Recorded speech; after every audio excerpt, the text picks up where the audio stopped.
Sassi dal cavalcavia contro le auto. 2 giovani denunciati dalla Polstrada dopo aver colpito vettura in corsa lungo la Pedemontana ad Altivole.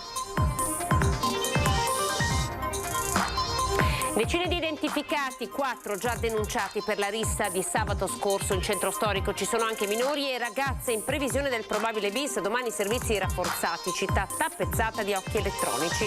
Covid e scuola, la Regione sta elaborando un nuovo progetto destinato a ridurre l'impatto di un positivo sul resto della classe. L'annuncio del governatore Zaia. Un gazebo ufficio da allestire nei prossimi giorni all'aperto per ricevere gente e dipendenti del comune di Santa Lucia di Piave. Il sindaco medico Szumski prepara per evitare il Green Pass. Malore alla guida, una donna di 49 anni muore al volante dell'auto, ha fatto in tempo ad accostare prima di spirare il dramma nel pomeriggio a Conegliano. Nuovo spazio alla tendenza dei carabinieri di Oderzo, una stanza tutta per sé per aiutare le donne vittime di violenza. A Treviso invece la sala delle donne per ricordare grandi nomi del presente e del passato. Anche a Treviso lo sciopero globale per il clima con i ragazzi di Fridays for Future, giovani in corteo nel capoluogo. Dovete ascoltarci. Si alza il sipario sulla nuova stagione del Teatro Stabile del Veneto, oltre 20 titoli, 140 serate di spettacolo tra Treviso, Padova e Venezia con grandi nomi nazionali. Senza una capienza al 100% però il teatro rischia di morire. Ben ritrovati, buonasera, questo è TG Treviso, in apertura ancora il dramma dei sassi lanciati dal cavalcavia. Questa volta siamo nella zona di Altivole lungo la Pedemontana, vediamo. La vettura percorre tranquillamente la superstrada Pedemontana Veneta, ma in corrispondenza di un cavalcavia arriva il botto improvviso. Sassi di medie dimensioni si abbattono sul parabrezza, costringendo l'automobilista a sterzare di colpo per fermarsi al lato della carreggiata. Ci sono danni alla carrozzeria, ma è un miracolo se non si consuma una tragedia. Subito dopo, stesso copione, altra vettura coinvolta, altro dramma sfiorato. L'incubo dei proiettili di pietra che in passato hanno causato tremendi lutti si materializza all'altezza di Altivole. È mercoledì, da poco passate le 18. Anche altre auto di passaggio segnalano quanto sta accadendo. 2 figure sono state viste armeggiare vicino al cavalcavia e poi nascondersi. Segnalazione a raffica al centralino della polizia stradale. È Bassano a intervenire. Dopo essersi sincerati delle condizioni degli automobilisti, recuperano 5 sassi e setacciano la scarpata e la vegetazione vicina. Qui un 19enne è seminascosto ma viene bloccato. Nelle immediate vicinanze un amico 20enne viene intercettato dopo aver tentato una inutile fuga. Sono entrambi di Altivole, incensurati. Non siamo stati noi, raccontano i 2, eravamo qui per scrivere dei graffiti sui muri dell'autostrada e infatti vengono trovati con le bombolette spray, ma per gli agenti della stradale ci sono pochi dubbi su chi abbia lanciato quei sassi. Entrambi vengono denunciati e ora verranno vagliate le telecamere di sicurezza posizionate nelle vicinanze proprio dei cavalcavia, considerati zone a rischio da quando il fenomeno dei sassi lanciati sulle auto si è diffuso in tutta Italia. Gesti sconsiderati e pericolosissimi. Senza la prontezza di chi era al volante in quegli istanti, altre croci avrebbero probabilmente insanguinato una triste e tragica lista. Le risse in centro storico, torniamo con le immagini a sabato scorso, ci sono già parecchi ragazzi identificati, ragazzini per la verità, ci sono tra di loro anche delle ragazze, parla il sindaco Mario Conte, tappezzeremo la città di occhi elettronici e poi il prefetto. Sono bastati pochi giorni e quelle immagini hanno rivelato nomi e cognomi, persone dietro a quella zuffa scoppiata sabato in pieno centro storico. C'era chi picchiava e chi riprendeva, chi incitava, chi guardava senza muovere un dito. Le telecamere di videosorveglianza e quelle della bodycam degli agenti associate ai profili social hanno permesso agli uomini del comandante Andrea Gallo di identificare uno dei violenti. A 21 anni risiede a Cornuda, dovrà presentarsi in comando con il suo avvocato. Dovranno invece essere accompagnati dai genitori perché i minorenni, un ragazzo di paese, una 16enne di Breda di Piave, una 17enne di Casier. Un'altra decina di convocazioni per altrettanti ragazzi minorenni sono già partite. Il sindaco Mario Conte ha tappezzato la città di occhi elettronici in previsione di domani, quando questi ragazzi potrebbero tornare in città. È evidente che manca il passaggio dell'educazione, quindi è evidente che ci sono delle responsabilità da parte dei genitori, quindi oltre a convocare i ragazzi verranno convocati i genitori e sentiremo loro cosa pensano di fare per i loro figli. Pattuglioni in campo, denunce se sarà necessario, ma il sindaco questa volta si rivolge ai genitori. Per i minori il comune valuta anche l'impiego dei servizi sociali. Tante sono le opportunità per riscattare questi errori, dall'aiutare le persone anziane a ripulire la città, a sistemare i parchi giochi, insomma possono fare quello che vogliono purché si mettano in gioco, purché capiscano di aver sbagliato. Parlerò con i genitori, conferma il sindaco, e alle famiglie oggi si è rivolto anche il prefetto di Treviso, Maria Rosaria Laganà. Ci pone degli interrogativi, prima ancora che sul piano degli interventi da parte delle forze dell'ordine, che pure ci sono e ci saranno, proprio su quello che gli insegnamenti che forse nell'ambito della famiglia e della scuola bisogna continuare a trasmettere. Servizi rinforzati, assicura il prefetto, ma centro aperto perché chiuderlo sarebbe una sconfitta. Senza parlare di presidi o di militarizzazione del centro storico, però sicuramente ci saranno un'attenzione particolare, visto che dalla messaggistica in rete questi ragazzi sembra che appunto si vogliono ritrovare, forse è anche una forma di sfida, speriamo ci ripensino perché poi le conseguenze possono essere anche significative. Covid e scuola, la Regione sta elaborando un progetto, un protocollo che presenterà al Governo per ridurre l'impatto della presenza di un positivo in classe per tutti gli altri compagni. Vediamo.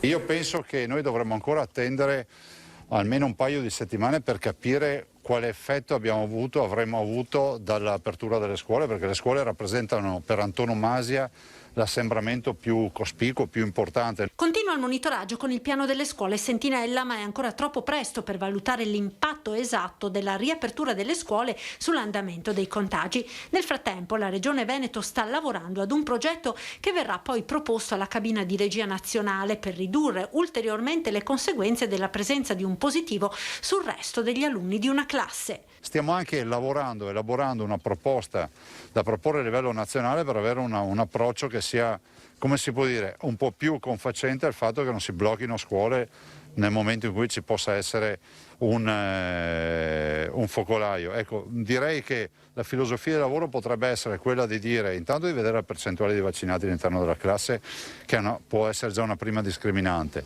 l'altra anche il posizionamento dei ragazzi rispetto all'eventuale positivo. L'idea potrebbe essere quella di applicare anche alle classi il sistema attualmente utilizzato negli aerei, con un numero limitato di persone da porre in isolamento per la scuola in DAD su base della vicinanza del loro banco a quello del compagno positivo. Portare innovazione all'interno delle aule affinché, se anche dovessimo avere un positivo, non vadano tutti in quarantena. Considerando anche quanti saranno vaccinati, considerando il 64% dei ragazzi in età scolastica dei 12-19 anni sono vaccinati in Veneto, Anche questo bisogna ricordarlo. La filosofia è quella di non chiudere le scuole, la filosofia è quella di restare in presenza e dobbiamo assolutamente fare in modo che sia così. Arriva la circolare del Ministero della Salute che consiglia la vaccinazione alle donne in gravidanza e poi apre il punto rosa proprio all'ULSS 2. Vaccinazione anti-Covid raccomandata per le donne in gravidanza nel secondo e terzo trimestre in allattamento. Nel primo trimestre la vaccinazione può essere presa in considerazione dopo valutazione dei potenziali benefici e rischi con la figura professionale sanitaria di riferimento. È questa l'ultima indicazione del Ministero della Salute per le donne incinte. Nella Marca l'azienda sanitaria si è organizzata con l'apertura di un punto rosa dedicato alle future mamme. I casi delle 3 giovani in gravidanza finite in terapia intensiva hanno accelerato l'iter. Questo fa scattare ovviamente un alert, un allarme, e ci siamo trovati con i nostri dottor Busato, i nostri ginecologi, le ostetriche di tutta l'ULSS, e si è deciso di creare la prossima settimana un punto rosa dedicato alle donne, un punto informativo all'interno dell'hub vaccinale Villorba, dove le donne possono andare a chiedere ovviamente informazioni e capire che la vaccinazione non fa male né alla donna né al feto. Nei 2 ex distretti di Castelfranco Montebelluna e Conegliano verranno attivati anche dei punti telefonici per rispondere alle domande delle future mamme. Sul fronte dei contagi, nella Marca il 45% delle infezioni dell'ultima settimana è legata alla scuola e riguarda bambini e ragazzi, 81 le classi in quarantena o sorvegliate. Continuano intanto le indagini sul caso dell'infermiera in servizio all'ex Maber accusata di aver finto di vaccinare un insegnante per farle ottenere il Green Pass. Si indaga per capire se vi siano anche altre persone coinvolte. Un gazebo ufficio all'aperto. Il sindaco medico Szumski, contrario al vaccino, si prepara per evitare il Green Pass obbligatorio negli uffici pubblici a partire dal 15 di ottobre. Lo abbiamo intervistato. È chiaro che se devo fare un consiglio comunale mi faccio il tampone per rispetto degli altri, ma se devo andare a fare le normali attività ho ordinato un gazebo, lo metto fuori e vengono fuori i dipendenti a farsi filmare le pratiche e esaminarle con me e i cittadini saranno ricevuti lì e sarà il nuovo ufficio del sindaco. Il gazebo arriverà la prossima settimana, forse già lunedì, e sarà posizionato di fianco al municipio in quest'area verde per non intralciare manifestazioni o mercato cittadino. Ufficio all'aperto perché il sindaco medico di Santa Lucia di Piave, non vaccinato e da tempo nel mirino dell'ULSS per le sue posizioni contro l'immunizzazione anti-Covid, non ha alcuna intenzione di cedere all'obbligo del Green Pass dal 15 ottobre negli uffici pubblici. Chi è un eletto non può essere sottoposto a delle norme assurde. Entrerà con tutte le precauzioni in municipio, ma svolge un compito a cui lo hanno delegato eletto, ribadisco, non è un lavoro, eletto i cittadini. Così è nata l'idea dell'ufficio all'aperto. Io comunicherò via telefono che sono presente nel mio nuovo ufficio e i vari capi ufficio verranno a discutere, nonché la segretaria comunale, verranno a affrontare gli argomenti con me. Ci sarà un tavolino, un paio di sedie e faremo una roba così. Quest'inverno ho degli ottimi cappotti che termicamente impermeabili, quindi mi metterò in quella condizione, c'è problema. Dall'ULSS 2 commento lapidario. Io credo che il dottor Szumski purtroppo sia anche un po' il folklore, no? È uno sfregio nei confronti dei cittadini che poi per senso civico e per rispetto degli altri si proteggono vaccinandosi, quindi credo che queste cose non portino da nessuna parte, perché di fatto fare un gazebo fuori quando magari le persone anziane con la pioggia, col vento devono mettersi fuori per chiedere qualcosa al sindaco e quindi obbliga queste persone magari disabili a star fuori sotto un gazebo, quando invece il diritto al cittadino sarebbe entrare in comune ed essere protetto. Il direttore dell'ULSS 2 cita l'Italo Svevo della coscienza di Zeno. L'uomo diventa sempre più furbo e più debole, anzi si capisce che la sua furbizia cresce in proporzione alla debolezza. Il fatto che uno arrivi a fare un gazebo fuori dà il senso della debolezza ovviamente che la persona manifesta, ecco, perché non sono vaccinato, costringo gli altri a venire sotto un gazebo. Intanto lo stesso Benazzi ha segnalato a Szumski all'ordine dei medici per dei certificati di esenzione alla vaccinazione anti-Covid a pazienti che non sarebbero suoi.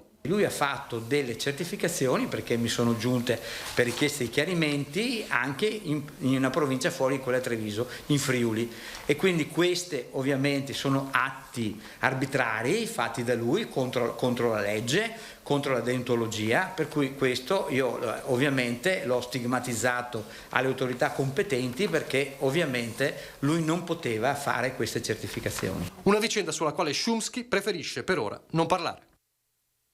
Siamo a Mogliano ora, all'Istituto Comprensivo Mandela. Per le famiglie finisce un'odissea, finalmente partirà, anche se probabilmente soltanto a fine mese, il tempo pieno per bambini di elementari e medie, ma è la volta per l'occasione per i genitori di chiedere una vera riforma nell'assunzione degli insegnanti nelle scuole. Sembrerebbe di sì, che avessero trovato gli insegnanti. Dovrebbero cominciare nel nostro caso il 30, che è giovedì della prossima settimana. Siete contenti? Finalmente, sì. Dai, speriamo che comincino, speriamo che continuino e basta, insomma. La comunicazione arriva alle famiglie in mattinata dall'Istituto Comprensivo Mandela. I rientri pomeridiani riprenderanno il servizio scolastico a tempo pieno, interrotto bruscamente martedì a nemmeno 24 ore dall'inizio. Per mancanza di personale riprenderà giovedì per le scuole elementari e lunedì 4 ottobre per le scuole medie. E non erano pochi i genitori questa mattina ad esultare scambiandosi la comunicazione davanti ai cancelli. Gli stessi che avevano minacciato uno sciopero per far sentire la loro voce e quella dei bambini. Troppo tardi, ma va bene così. È stato difficile organizzarsi? Estremamente difficile, specie perché nessuno ci aveva avvisato per tempo. Il sistema scuola è un sistema che è fatto per chi ci lavora, non per chi lo usa. Ancora decine i nonni ad attendere i nipoti, loro a mettere le pezze ad un'organizzazione che fa acqua da tutte le parti, con incarichi assegnati all'ultimo e spesso rifiutati. Accade troppo spesso. Non so, accade troppo spesso. Bisogna ringraziare i nonni che ci sono e che ce la possono fare. Si sono organizzati male, ma fin dall'inizio. dovevano prestare un po' più di attenzione a se c'erano le maestre, non c'erano, se tutti avevano accettato l'incarico e tutto quanto, insomma. Nonno Paolo si sfoga, parla di vergogna per il secondo sciopero convocato a nemmeno un mese dall'inizio delle lezioni e per il continuo turnover degli insegnanti. E se gli insegnanti arrivano da Canicattì, mi scusi, ma la cosa non è adeguata, perché poi sappiamo benissimo qual è il discorso, che poi chiedono avvicinamenti e quant'altro. Qui se chiedono di venire qua a insegnare, minimo devono stare un anno qui presenti a insegnare alla fine della scuola e l'anno prossimo eventualmente chiedono qualcos'altro, ma non dopo 2 giorni che sono qua. La mia nipote che fa le medie, stessa cosa, anche quest'anno cambia sempre insegnanti continuamente, è una vergogna. La cronaca, un malore improvviso alla guida dell'auto, così è morta nel pomeriggio una donna di 49 anni. La tragedia si è consumata a Conegliano in viale Italia. L'automobilista ha avuto il tempo di accostare la vettura evitando così di coinvolgere altri mezzi prima di spirare. A lanciare l'allarme alcuni passanti, purtroppo l'intervento del SUEM è stato vano.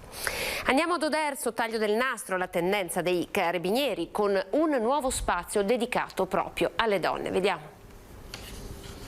Donne maltrattate, offese e talvolta uccise. I femminicidi e i reati di genere in Italia da inizio anno sono aumentati, così come gli ammonimenti per i casi di stalking e per condotte di violenza domestica. Anche nella Marca gli episodi di violenza e maltrattamenti fra le mura domestiche non mancano. Per aiutare le vittime di violenza è stata creata una stanza tutta per sé presso la tenenza dei carabinieri di Oderzo. Lo spazio è il frutto di un protocollo d'intesa fra l'Arma dei Carabinieri e l'associazione Soroptimis International, che dal 2015 a oggi ha già portato alla realizzazione di ben 190 locali simili su tutto il territorio nazionale. Offre a noi carabinieri la possibilità di fornire ai cittadini e al territorio dello Pietergino mottense un servizio sempre più qualificato e sempre più efficiente, con il tratto che caratterizza la nostra istituzione, l'Arma dei Carabinieri, che è la cordialità, e con la gentilezza, che quindi consente a noi di ricevere le persone che vivono situazioni di fragilità in un contesto confortevole e accogliente. L'iniziativa ha già visto la realizzazione di una stanza di ascolto a Conegliano e a Vittorio Veneto e prossimamente a Treviso nel comando dei Carabinieri di via Cornarotta. Da oggi la competenza e la cordialità dei Carabinieri si arricchiscono di un ambiente ancora più accogliente e rassicurante per le persone che vivono situazioni di fragilità e disagio. Per far sì che queste donne o comunque qualsiasi persona che arriva qua per denunciare una violenza si trovi in un ambiente così un po' più amichevole, un po' più gentile, che sia più facile denunciare una violenza, che è sempre un momento terribile, credo, nella vita di una persona. La stanza è fornita di un kit informatico per registrare le denunce delle vittime. È chiaro che noi siamo consapevoli tutte che è importante che noi creiamo una rete attorno a queste donne. Fondamentalmente per renderle libere dovremmo riuscire a dare un lavoro dignitoso, una casa lontana da un uomo che le perseguita. A Treviso invece nasce la Sala delle Donne, ritratti e biografie di grandi donne scomparse o viventi. Vediamo. È arrivata a Treviso, in piazza Rinaldi, la prima galleria itinerante di ritratti di donne che si sono distinte in vari settori dell'economia, della cultura, della scienza e della società. La Sala delle Donne di Treviso nasce con l'obiettivo di dare visibilità a tutte le emblematiche e significative esponenti del gentil sesso che abbiano contribuito significativamente al progresso materiale o spirituale della società. La Sala delle Donne, la prima, nasce al Quirinale e da lì è partito il progetto con la Confcommercio. Questa di Treviso ha un nuovo senso. Dopo la pandemia hanno pensato che dovesse essere itinerante, intanto è all'aperto e comunque è una testimonianza del fatto che le donne ci sono sempre state, si sono sempre impegnate nel mondo del lavoro, della politica, dell'arte, della cultura, delle scienze e che hanno bisogno di essere più visibili e di partecipare di più alla vita nazionale e sociale per dare un contributo importante in questo momento più che mai. 8 ritratti per 8 settori e uno specchio, spiegano gli organizzatori, a fianco del quale verrà posto un potente messaggio: la prossima potresti essere tu. Un messaggio rivolto alle ragazze, quasi un monito a scendere in campo, a darsi da fare, ad immaginarsi ritratte in una prossima sala delle donne. Siamo alla pubblicità, tra poco.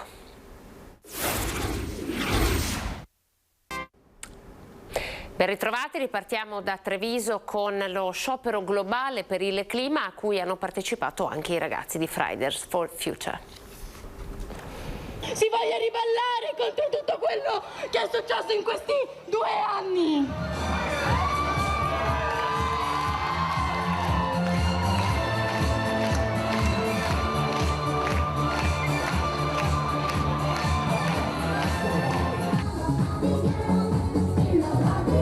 Dopo l'estate che abbiamo appena passato, in cui i fenomeni atmosferici devastanti si sono moltiplicati, anche gli incendi in Italia sono quintuplicati, le grandinate sono diventate sempre più devastanti, tutti i fenomeni atmosferici stanno diventando sempre più grandi. Abbiamo scelto di tornare in piazza per far risentire la nostra voce, per far capire che la crisi climatica esiste, è reale.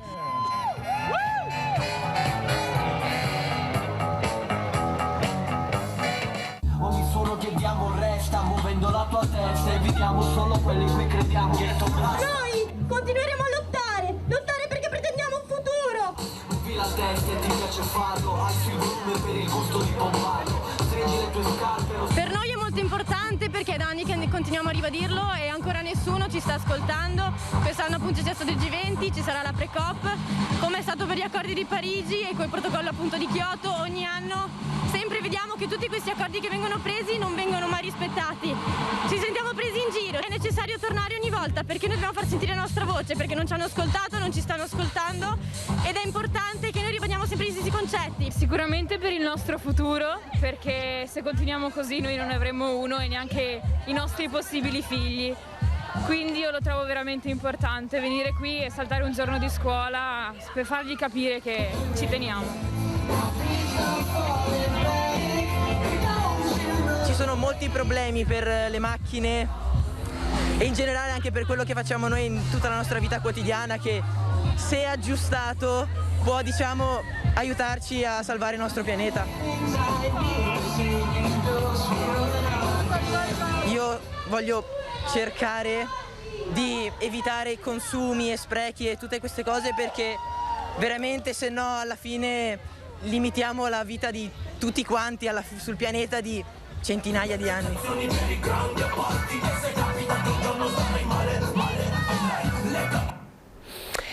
E a Treviso, lungo la strada Feltrina, lambisce il quartiere San Paolo, c'è un nuovo polmone verde, il regalo alla città di una coppia di imprenditori. Lei è Patti Patrizia, insieme all'imprenditore marito Dario Piovesano sta per toccare la soglia dei 50 anni di matrimonio ed oggi con lui ha coronato un altro grande sogno d'amore, quello di aver adottato un pezzo della sua città per trasformarlo in un polmone verde.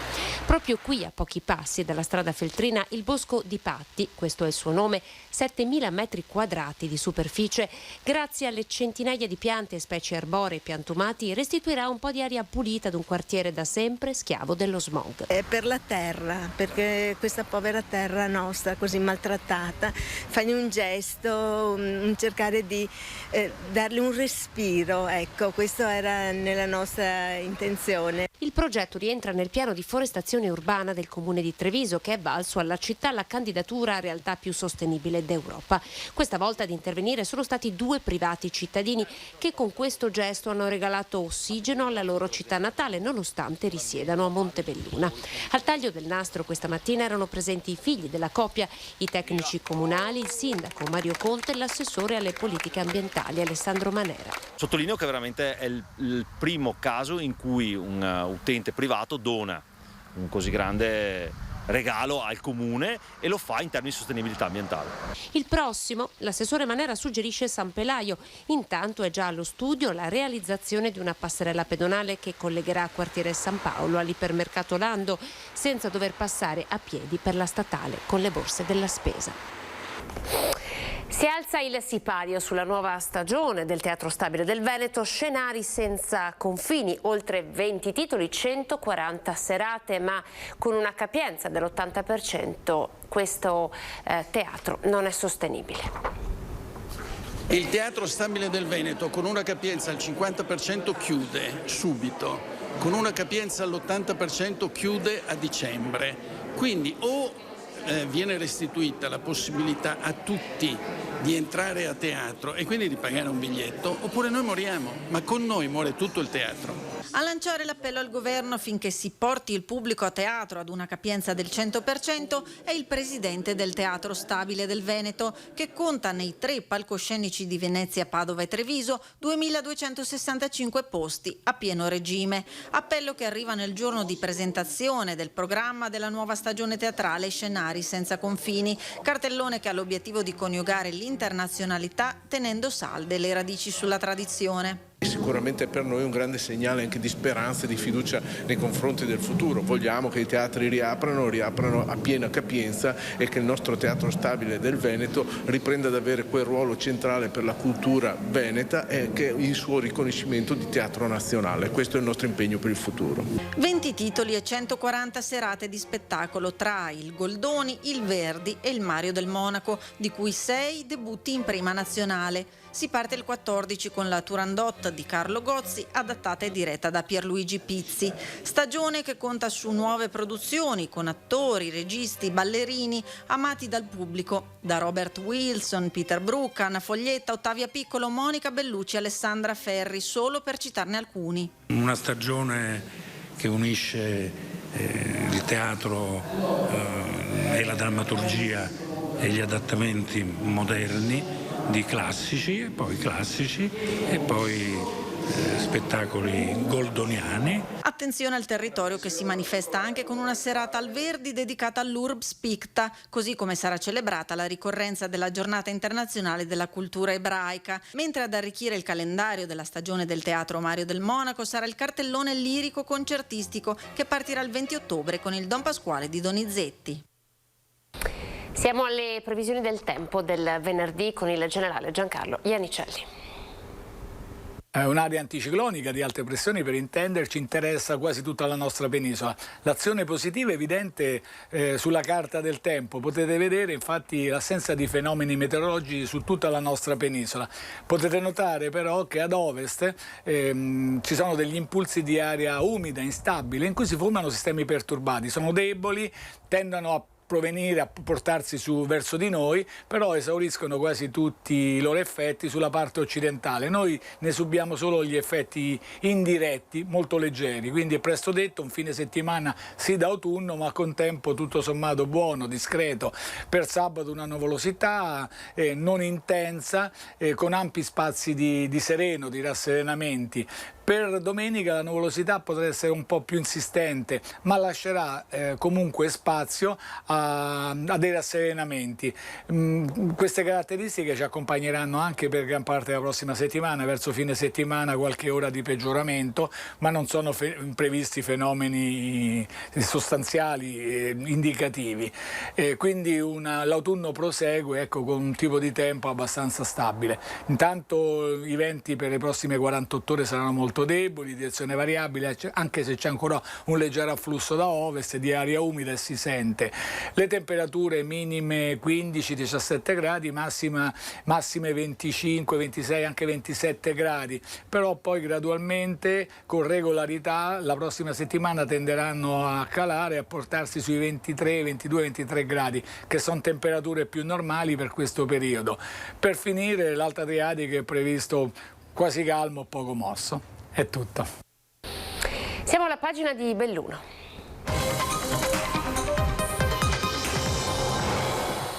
È un tragico epilogo quello delle ricerche di Giacomo Sartori, il 30enne bellunese scomparso 7 giorni fa. A Milano purtroppo è stato ritrovato il suo corpo. È una notizia che sta provocando una fortissima commozione in tutta la comunità, una comunità che da giorni vive uno stato di grande angoscia. Una settimana di ricerche, di mistero, di speranza e poi la notizia terribile che raggiunge il suo paese attonito. Giacomo Sartori è morto, trovato stamane a un centinaio di metri dal luogo dove era stata rinvenuta l'auto del 30enne tecnico informatico bellunese di Mel che lavorava a Milano e svanito nel nulla giusto 7 giorni fa dal capoluogo lombardo.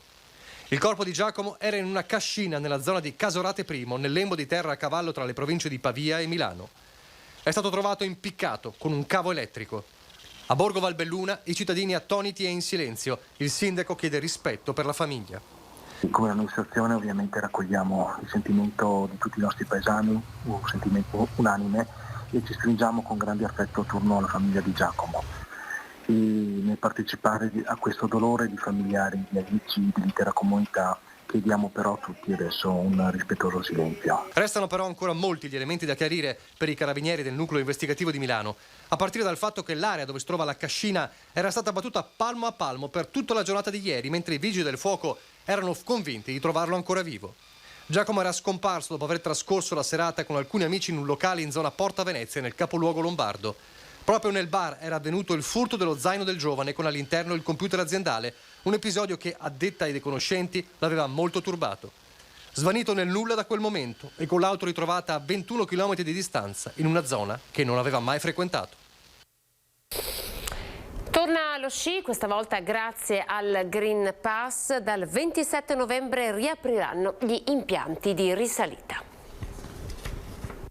Green Pass per tornare a sciare. La montagna, dopo aver perso la scorsa stagione, si prepara alla ripartenza con la certificazione verde che sarà necessaria sia per chi utilizza gli impianti di risalita che per il personale.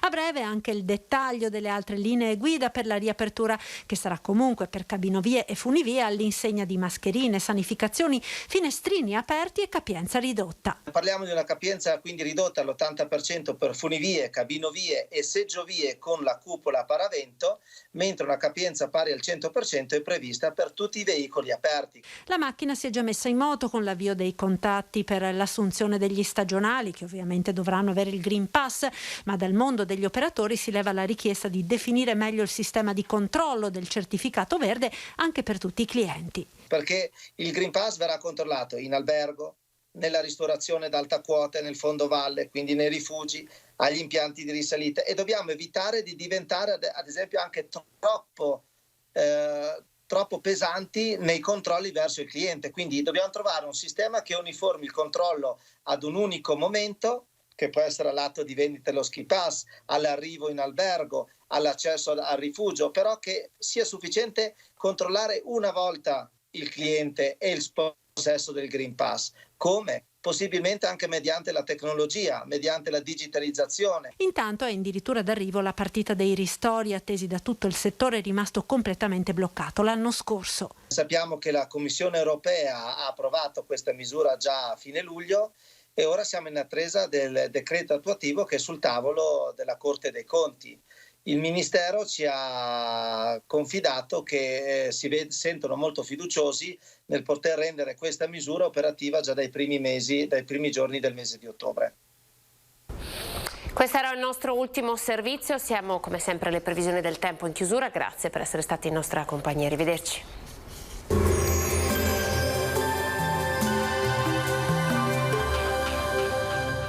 Moreno Tardivo Tristyle, potatura ed abbattimento alberi di alto fusto, presenti in tutto il Triveneto. Chiamateci per un preventivo gratuito. Bentrovati al Meteo. Inizio di weekend con un tempo ancora buono. La situazione sarà destinata a cambiare domenica per l'arrivo di un fronte perturbato. Vediamo intanto il dettaglio di sabato 25 settembre.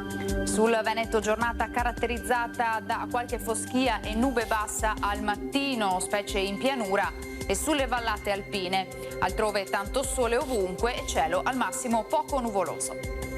Temperature minime tra 12 e 17 gradi, valori massimi oscillanti invece tra i 22 e i 25 gradi. Ci spostiamo ora sul Friuli Venezia Giulia, dove avremo la stessa situazione con locali annuvolamenti, specie in montagna. Sui restanti settori sarà più soleggiato. Temperature minime tra 15 e 19 gradi, massime sui 23-25 gradi.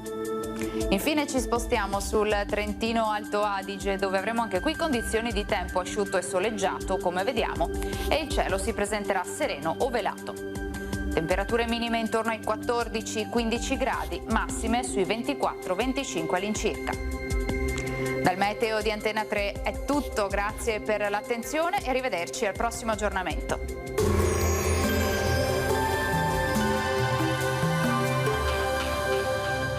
Moreno Tardivo Tristyle. Potatura ed abbattimento alberi di alto fusto. Presenti in tutto il Triveneto. Chiamateci per un preventivo gratuito.